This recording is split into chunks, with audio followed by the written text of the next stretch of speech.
this has got to be the single best tip I could give you.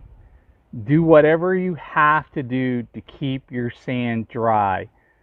Don't believe that putting a pile on the ground and covering it with a tarp that you're going to have dry sand, because you're not. By keeping your sand dry, you're able to predict how your batches are going to be made, how much water you're going to need to add to the mix. If you're working with wet sand, you have no way of knowing exactly where you're at. Also, with wet sand, there's a phenomenon called lofting. As water surrounds each grain of sand, it pushes the other grains of sand away. So the net effect is you end up with a mix that it contains more water and less sand. And then in your cement-based mixes, more water means weaker walls. So this is what we built to cover our sand to keep it dry.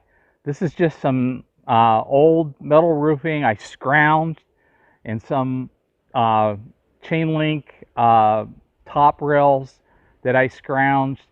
So it doesn't have to cost you any real money to keep your sand dry.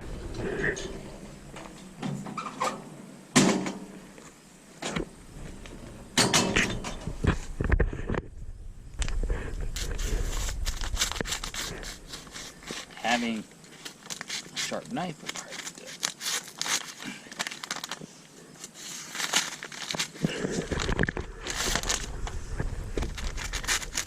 Yeah, then it doesn't rip.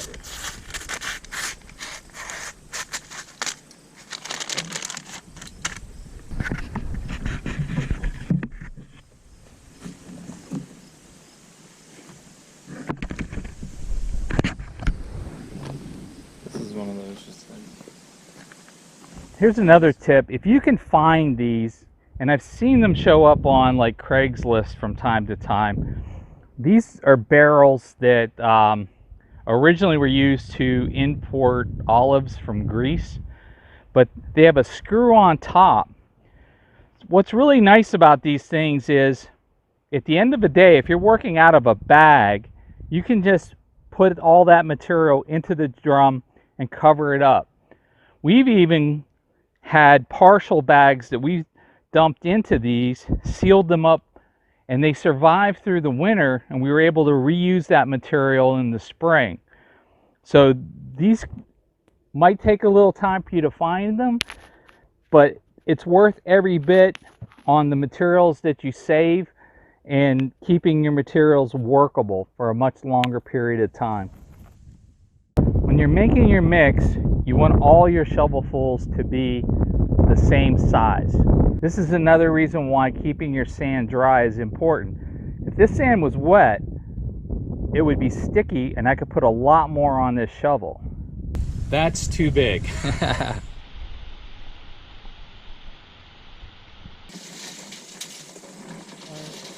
More in the middle, I guess. Yeah, he had told me the other side.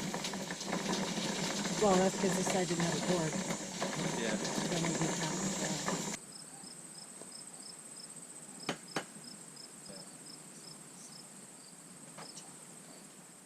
He did last. Could have done this at any point. What I would like to do is fill. Looking out of the bags too. It was over the place.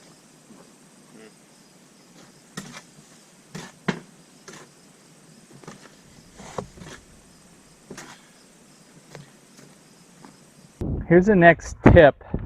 Every time I would do a batch of mortar, I would mark the level of the water that I actually used to make it.